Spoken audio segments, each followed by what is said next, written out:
In today's video, I'm going to teach you how to install Notion Enhancer on your computer.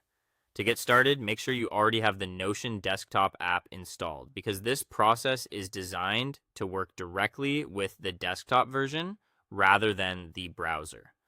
Once you're ready, go ahead and open the Notion desktop app and let it fully load. This gives you a clean starting point before you begin making any changes.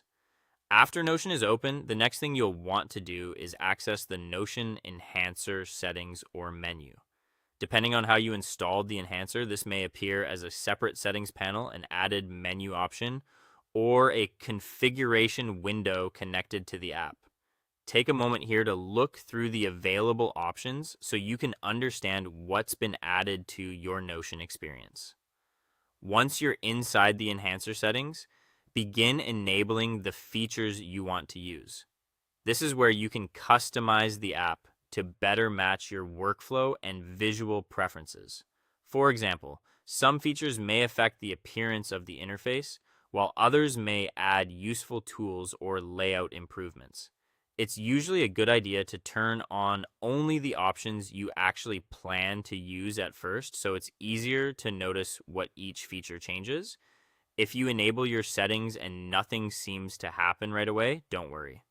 In many cases, Notion needs to be restarted before the new changes can be applied properly.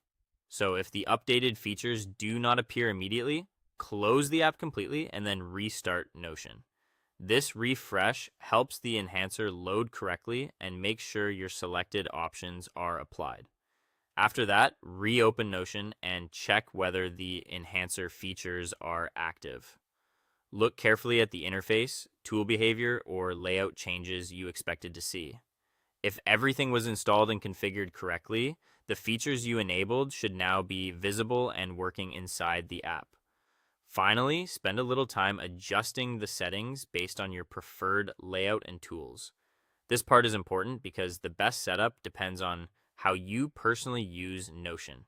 You may want a cleaner look, faster access to certain functions, or a more customized workspace overall. Small adjustments can make a big difference, so feel free to refine the settings until the app feels right for you. That's it. Once your preferences are in place, you'll have a more personalized Notion setup that's better suited to the way you work. You